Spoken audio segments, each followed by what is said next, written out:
Later this morning, the Senate Judiciary Committee is set to vote on advancing Todd Blanche's nomination to become Attorney General on a permanent basis. It appears President Trump's former personal attorney now has the support needed after he issued 2 orders late Sunday night rescinding the president's $1.776 billion so-called anti-weaponization fund, or seemingly sought to clarify in these orders the terms of the president's settlement with the IRS for the tax audit immunity for Trump and his family members, that it only applies to claims open at the time of the settlement and does not protect the president or his family from future tax filings. The 2 one-page memos from Blanche were enough to win the support of Republican Senators John Cornyn of Texas and Thom Tillis of North Carolina, who had blocked the confirmation vote. The senators put out a joint statement yesterday writing, quote, "From the outset, we were clear that we needed a written document addressing our concerns." They go on to say, quote, "We want to express our gratitude to Mr. Blanche and his staff for working with us on this, and we look forward to voting to advance his nomination.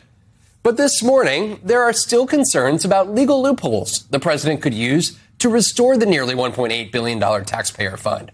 Blanche's signed order did not state that the fund was withdrawn permanently, meaning there is a possibility the DOJ could try to revive it. That is compounded by the fact that the settlement agreement, which yielded the fund, it remains in effect.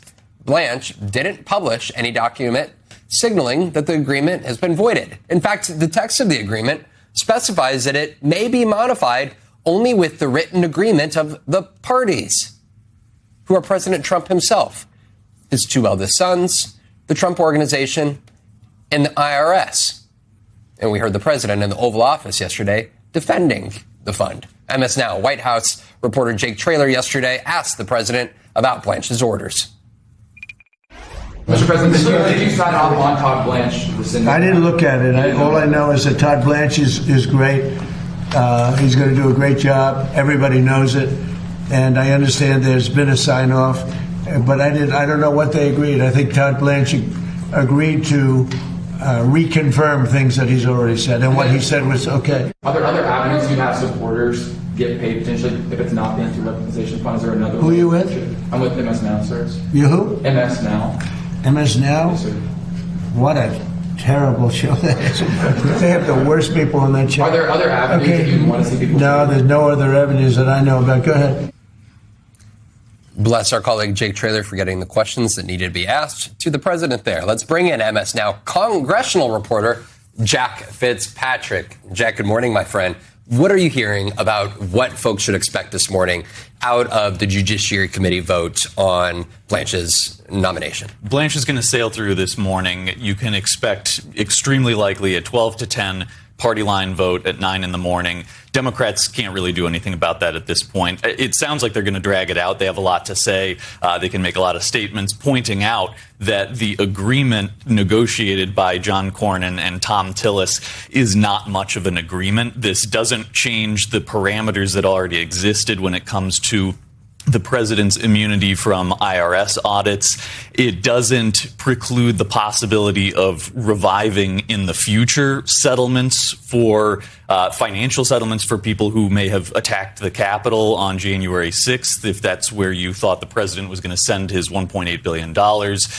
They feel that this did not really get anything from Cornyn and Tillis. So it's going to be a bit of a spectacle, but Cornyn and Tillis were the key votes. They couldn't afford to lose a single one of them. It does not appear that they will lose any Republican support in the committee, and then it's up to John Thune to try to work this out on the Senate floor in the near future. Are folks on Capitol Hill surprised that this was good enough for Tillis and Cornyn to move forward with Blanche? Not really. There was a lot of drama. If you put your faith in what people have been calling the YOLO caucus, the Republicans who are now kind of more independent of President Trump politically because he went against them and their political careers are over, including Cornyn and Tillis, then yes, you may have been surprised. But what we've learned throughout this Congress is that deference from Republicans to Trump is still the order of the day. I actually caught up with Adam Schiff yesterday evening evening when all of this went down and asked, were you surprised or were you holding out hope that the Republicans,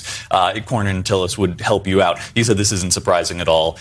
Democrats were not banking on flips from Republicans. It still could happen, theoretically.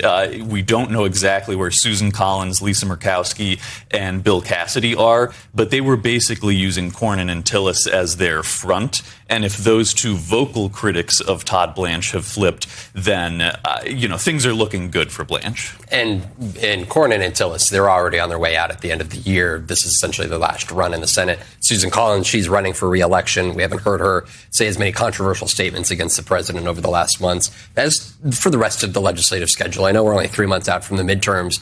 The House is already gone, but the Senate, they're slated to leave at the end of this week. What else is Senate Majority Leader John Thune have on the calendar, and will they, in fact, be gone by the end of the week? He has a lot he wants to do. One, he said ideally he would like to get Blanche confirmed in a final vote on the Senate floor, but as I mentioned, there are some complications. The whip count without Mitch McConnell there, that could be challenging, so no guarantees. He said his must-pass list is a stopgap measure for government funding to get ahead of the September 30th shutdown deadline, because there have been shutdowns, and he wants to make sure they're not caught behind schedule. The Russia sanctions bill that was the final thing negotiated by Lindsey Graham. Timing is very important to the Ukrainians in the war against Russia to show some momentum. So that's a must-do item. And then the cryptocurrency bill that has been negotiated very slowly is another one he really wants to get done. They would normally leave on Thursday to go for a month-long August recess, though. Those four things, if you're going to include Blanche, are very difficult. And of course, there's tension between Thune and the president with regard to, do you do the SAVE Act, the voter ID requirements, or something along those lines? So he's got a very difficult job, and it seems is at least trying to get the bread and butter legislating done before they leave, so he can say they're in a good position when they come back in September. MS Now congressional reporter Jack Fitzpatrick, our friend, we appreciate it. And I think you heard September 30th is when government funding runs out? Yes. So we're looking at a potential government shutdown 1 month before the election? It is not something you can rule out. We've had plenty of government shutdowns lately.